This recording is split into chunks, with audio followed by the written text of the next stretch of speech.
Auburn fans are panicking, Darrell, despite taking down South Alabama.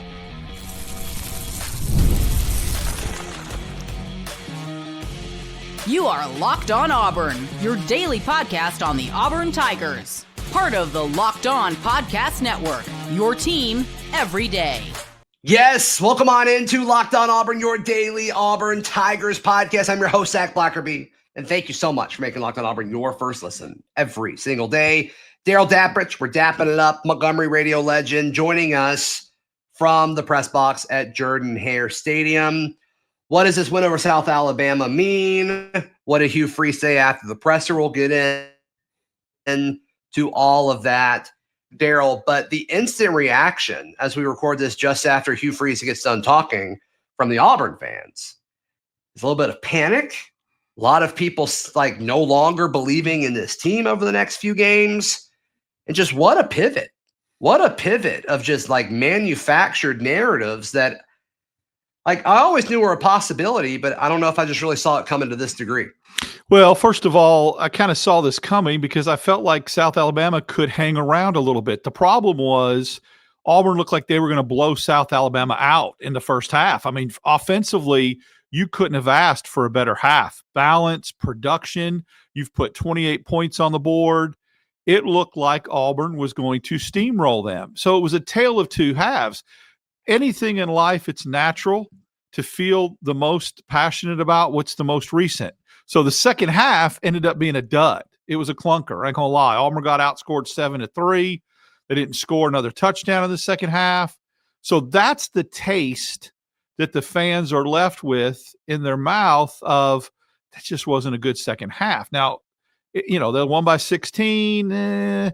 Defense gave up 15 points, but looked like they got pushed around a little bit. So it's what you last remember. And look, I feel it. It was an unfulfilling outcome, even though you won by 2 scores, because the second half was such a very, very, humdrum is the only way I would describe it. And so that's why fans, I think, are a little bit upset and panicking just because what they most are recently left with. Yeah, the thing that frustrated me the most about the game, and there's a lot to be desired with how the defensive backs played, but the defense as a whole in the second half, we talked about this before post Baylor. Who's going to end the game? Who's going to step up when you're up multiple scores and just end it? With 20 minutes left to go in the game, who's going to be that guy to step up and end it? And that didn't really happen yesterday, which is a little frustrating.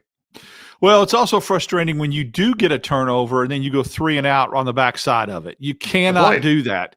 You have an opportunity to put them away. South Alabama, Dave Schultz said it. I said it. They don't go away. Hugh Freeze said it, that they are notorious for playing hard even down 3 scores.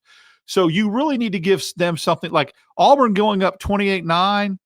If they come out in the second half and make it 35-9, over. Seriously, I think at that point you start to take the belief away. But you let them hang around, and that's the problem is you cannot have a knockout blow in the way of a turnover or a knockout blow in the way of, 4th and 10, we're going to get the ball in really, really good field position. And then, by the way, defensive pass interference. Right. Not only does it keep the drive alive, they're in Auburn's territory. Auburn would have had the ball at midfield, and there would have been the knockout punch. Because offensively, I'm very disappointed that Auburn only put up 31 points. South Alabama's defense, you could have gashed them all day. You could have run it down their throat all day. So, yeah, there are some aspects of not delivering the knockout blow, but there were a lot of kids on the field and a lot of people that were not playing that you would typically count on to deliver that knockout blow. Yeah, and we'll get to that in a second. As far as the scoring comment, Auburn only scoring 31, which is less than what we both predicted. Part of that is untimely 3 and outs, 100%. Mm-hmm. Then the other aspect of it, just long drives by both teams that ate a ton of clock, which, Auburn should have been able to stop, right, in an ideal situation. So just a another element of this that like you can't always control, but you definitely probably should have been able to limit long drives that ate up clock by South Alabama. Man, that's a great point. Hugh Freeze mentioned that, Zach. Auburn had a lot of long drives. The more long drives you have, the less possessions you're going to have. You ready for this stat? Auburn had 8 possessions and scored on 6 of them. So, you're like, wow, that's kind of crazy to think about. Exactly. The efficiency of that. Have you looked at time of possession, Darrell? I have not. The last time maybe they scored 5 of 8, but in either way, it was very, very efficient. Time of possession, the last time I looked, Auburn had 5 more minutes of time of possession than South Alabama. It ended 31 minutes, 27 seconds, South Alabama, 28-33 Auburn. So South Alabama won the time of possession with how much they had the ball in the second half. Yeah, but and especially that last long drive that ended up being fruitless, that they didn't score. And they got bailed out with that pass interference. Right. What a joke. Second week in a row, that crap. It's unbelievable. That should not happen at home. Singleton gets clubbed. Now I'm thinking that maybe they felt like he was going to land out of bounds anyway when he jumped up in the air, but that defender hit him way early when he was in the air, and that's when Auburn kicked the field goal. But I just think that there were no quick hitters, right? Auburn really, really went down the field, ball control, 8-minute drives, 7-minute drives. So you are going to get less possessions that way. And actually, Hugh Freeze was happy with that. He said, I would have liked a couple more possessions. Oh, one of the 8 possessions was victory formation. So, you take that away too. I mean, you're just going to kneel on it. I don't know. I just don't like the 31 points, but I guess when you put it that way, that you only really had 7 actual possessions to try to score, and you scored on 5 of them, South Alabama did a good job of keeping long, sustained drives, and they ended in a couple turnovers, one, I think, on downs. So, yeah, I think that's relevant. That's important to note, that is that Auburn really, really milked the clock a lot. Yeah, both teams did. I mean, it felt like a quick game. So, What did Hugh Freeze say after the game that stood out to Darrell in the presser? We jump into that in just a moment. Balance was brought up, and I have to agree. That's next right here on Locked On Auburn. Today's show brought to you by our friends at the Game Cap. I went over to Chappie's for a local radio broadcast. I sat down Saturday morning wearing this very hat, Darrell. And they're like, that's the hat from like the 80s. And I'm like, yes, it is. It's the Game Cap, and you can get your own vintage style Auburn hat. They've got the circle logo. They also have the one that's with like just the bar, vintage stuff. Somebody actually said, oh, that's like a Pat Dye hat. I'm like, yes, it is. Yes, it is. And the crazy is when you use promo code Locked On at thegamecaps.com, $16.99, Darrell. That's crazy. That makes no sense to me. I don't know how they're making money on these hats. Well, I mean, that's the price that it cost back when I was in high school. Insane. So really retro. Yeah, thegamecaps.com. Use promo code Locked On. The Auburn Tigers take down South Alabama 31-15. Zac Blackerby, Darrell Dapprich hanging out with you. I mean, we're recording this minutes after you spoke to Hugh Freeze. Darrell, biggest takeaway was what? Well, first of all, he was very, very pleased with the balance. He said he felt like not only the run to pass ratio as far as attempts, if you look at yardage, Auburn, they were on pace to have 500 yards at halftime. It's a little bit disappointing they only ended up with 380. But the way that 380 came about was very balanced, running and throwing. And so that was something he was very, very pleased with. That's something you look for as you're getting ready to go on the road at Norman. The second thing that really stood out to me was he said they played a lot of redshirt freshmen and a lot of freshmen in the second half out of necessity. A lot of guys got a lot of playing time when the game, in crucial points of the game. And, we can talk about what he felt like Jackson did well, and he talked about Jeremiah Cobb and how he's kind of emerging as that back and how he takes care of the football. I think just the most important thing was the injury report too, that guys like Pleasant and Simmons were held out because of and Austin because of precaution, and he expects to get them back next week. But Amaris Williams and Crawford left the game, and Crawford was in a little knee on knee. That's what Hugh Freeze said. He probably could have went back in. Amaris had a separated shoulder, but it went back in. The shoulder went back in. So swelling and pain management is going to determine if he can go next week. That's important. That's important. Yeah, I mean, it definitely seemed like they played less guys. And I also think that, I mean, in the first half, this isn't a crazy thing, but like, you're better when you have your best corner on the field. Absolutely. Absolutely. And like, I got a lot of messages over the course of the second half of like, you got to quit hyping up the defense. I'm like, well, the main people I hyped up were the corners. We talked about the depth, and like the safeties definitely, I think, have underperformed so far this year, but like the main core of it all didn't play that much. So like, let's have some context when we talk about, what the defense allowed on Saturday. I'm going to say something here, then there's going to be a lot of eye rolling from people watching this, but you can either believe what people are telling me in the press box and in the media room or not. First of all, Hugh Freeze was very complimentary and felt like South Alabama does some unique things offensively that are tough to defend, and I agree. I don't care that they're a Sun Belt team. Coastal Carolina was a Sun Belt team, with Grayson McCall, they could put points up on the board or whatever. So they run some things that are unique and that are difficult to defend. I just don't know if Auburn was in the right defense a lot of the times to combat that. But Tulane is supposed to have a pretty salty defense. John Sumrall, their coach, is known as a defensive guru.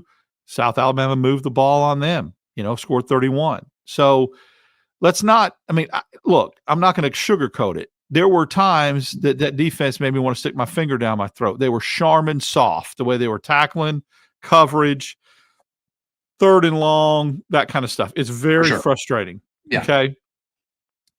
But at the end of the day, they gave up 320 yards and 15 points. It doesn't look like it, didn't feel like it, but that's the reality. Davenport's a good quarterback. I asked Keyron Crawford on a video that you'll post later on socials. He's a little bit different than the other quarterbacks that they faced. He's more mobile. He's more elusive. There were 3 or 4 times, Zach, that I felt like Auburn had a sack yesterday, and he got out, where Robertson or Kelly, the quarterback for Ball State, are going down. This kid is elusive. I guess just to, echo the voice of the concerned Auburn fan, if you don't mind.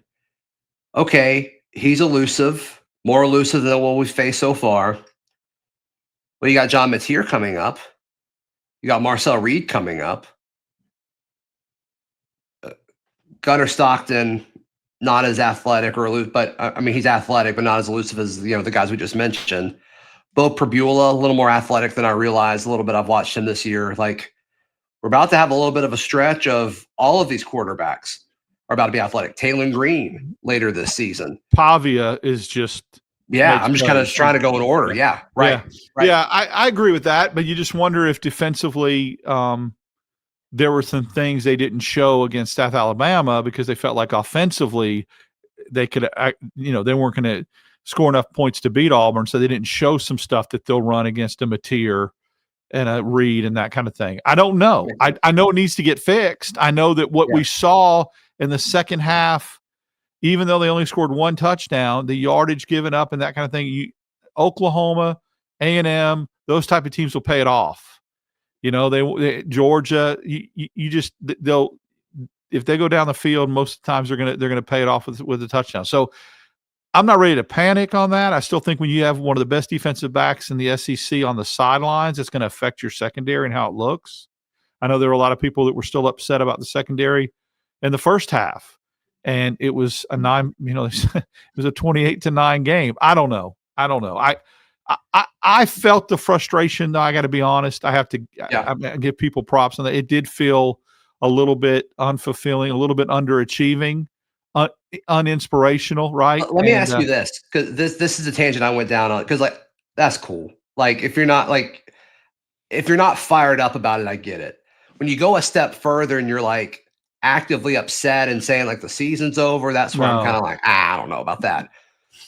Does what happened Saturday impact next Saturday at all? Nope. That's my thing. And the reason why, Zach, is because there's probably 5 or 6 dudes that are going to play next Saturday that didn't play today. Yeah, I mean, you got to think level of preparation is going to be different, and then you hope that leads to the level of execution going up. The level of availability is going to go up, as you just said, and it's going to matter. And like we're going to know more about this team on Saturday.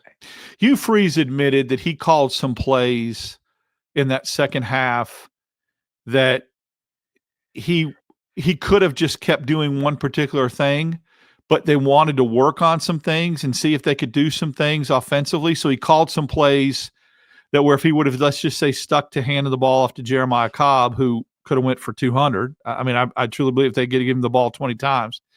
Or if he ran quarterback power, quarterback draw. He got it 19, Darrell. You realize that? What now? The Cobb had 19 carries. Yeah, which is a little bit more than I'd have liked. I'm glad Mapson did get that one drive to kind of give Cobb a little bit of a break. When you play Oklahoma, whatever Oklahoma takes away, Auburn will concede that. And whatever we'll do, like Baylor, do whatever it takes to win. If it takes running the ball 35 times against Oklahoma, Auburn will do that, even if that means Coleman and Singleton don't get targeted that much. That's where when you play a group of 5 school and you're up 3 touchdowns, you start to just go away from that a little bit to work on some things. So I get that. How do you feel about it? Do you think that's the right approach? I do. Work on some stuff instead of trying to win by more in this situation. Yeah, I do. I think because you have to use that later on in the year. It's what you gain in that knowledge, or whether you can do it or can't do it. Whether you're shown that that's a deficiency or it's shown that something you can do because you're working on it. That knowledge is invaluable to go back to later in a game, later in the season. Does that he also said he got conservative. Does that mean it's a deficiency at this point? Depending on what you're looking at from a schematic standpoint, I think that there are some things that jump off the page to me that Auburn needs to work on, and until they get better at it, it does look like a deficiency. I do. But there's more proficiencies than there are deficiencies, and that's what people need to remember. Yeah, I agree. RPO in the running game, I feel fine with. They did not throw off that jet sweep one time, and I'm telling you, it was wide open. Yeah. Open. He did keep it a few times, correct? Yes, he kept it a few times, but he didn't throw off it like he did last week when Singleton ran that wheel route. Mm-hmm. There were a couple of other plays on the side of the field off of that would have been wide open too. And let's keep in mind that, Howard had a drop in the end zone. Of course, they still scored on that drive touchdown. Rough game for Preston Howard. It was. Simmons helps you a little bit stretch the field because you've got Singleton, you've got Coleman, you have Simmons. And I just truly believe that him not playing helped a little bit from a shading standpoint. But I really liked how Auburn utilized the middle of the field. They ran some stuff with Singleton that I hadn't seen all year where he was wide open, where Jackson did some checkdowns. So, look, Jackson a lot to work on. Like Jackson put the ball where it was supposed to go, in the first half. I was really pleased with the first half for sure. But all right, other things that Hugh Freeze said, and then of course, what does this mean for Oklahoma? That's next, right here on Locked On Auburn. Today's show brought to you by our friends at FanDuel. FanDuel is America's #1 sportsbook. Right now, you can bet $5, get $300 in bonus bets if your first bet wins. And not a line yet as we record this for Auburn and Oklahoma, but very excited to see what that'll be. It'll probably be Oklahoma by, I would say, 4.5, maybe. Mm-hmm. I think that would be my pick. We'll see if I had to pick what that would be. But yeah, head over to FanDuel.com today, download the free FanDuel app, and get started today. Thank you so much for making Locked On Auburn your first listen every single day.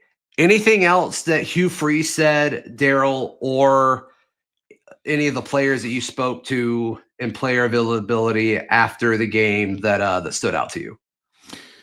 First of all, Freeze, before I jump into the players, he's very encouraged by the way McPherson's kicking. He feels like he's starting to see him expand his range. He kicked a 34-yarder that would have been good from 44. So he said he looks like he's kicking it, getting his strength back. That's positive. He really, really liked the way the offensive line played. He said he felt like they kept a clean pocket for Jackson in the first half. And then obviously the way they ran the ball was really, really effective. Cam Coleman said something to me that was very interesting. I asked him the question. I said, did South Alabama come out of that too high safety that Baylor and Ball State ran? And he said that they did. They went one high, and that's able them to have a little bit more shots down the field, which we saw, his touchdown and some other things. So that was interesting.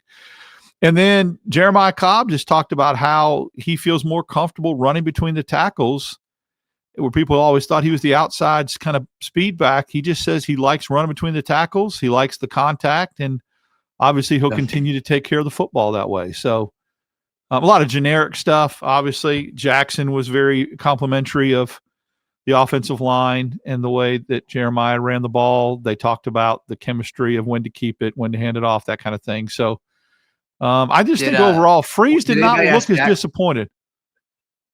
Sorry, Darrell. We got a slight lag with my recording situation. Yeah, okay. That's on me. Did anybody ask Jackson about Oklahoma being next? No. Did that come up at all? No, did not come up at all. They talked about outside noise, and and they both Hugh Freeze and Jackson Arnold said they're not on social media, so that really doesn't affect them at all. But yeah, I think that's pretty interesting that nobody asked that question. How are you feeling going into Oklahoma? What kind of is there any advantage of knowing what they do defensively? That kind of thing. I think that's important. Yeah, I'm sure it'll be brought up a ton in the next few days. You said something about Freeze before I cut you off. Gosh, now I forget. I can't remember what I was going to say. Something maybe else. He didn't seem as disappointed. Oh yeah. Good point. He did not. I thought he was going to come into that press conference a little bit PO'd. And he just said, look, you win by 2 scores against a Sun Belt team when you don't play your best in the second half. You take it, you work on some things, you get out of there, and then it's better to learn and work on those things after winning and to be 3-0. It's not what the fans want to hear, but look, if something happens in Norman next week and Auburn loses that game, it has to do with nothing that happened last night. Like, we saw it, it's Auburn will look different. They will. Yeah. Play calling will be different. Personnel will be different. So we'll see. And by the way, Oklahoma might just be a really, really good football team. They seem very good. Yep. They seem very good. I mean, I know it was Temple, but they took care of business. Goodness gracious. So weird that they went to Temple. Kind of strange, but obviously they returned home and host the Auburn Tigers in Norman this weekend. So we will cover that game, every single detail throughout this week. Darrell Dapprich, how can people check out everything you've got going on? Follow me on X, DAP6410, Wednesdays and Fridays, Locked on Auburn, Sunday nights at 8 live with you and Kyle Rush on the Barn, and then our reaction shows that we do after football games. Please like the video, please subscribe, and we will see you next time. This has been Locked on Auburn.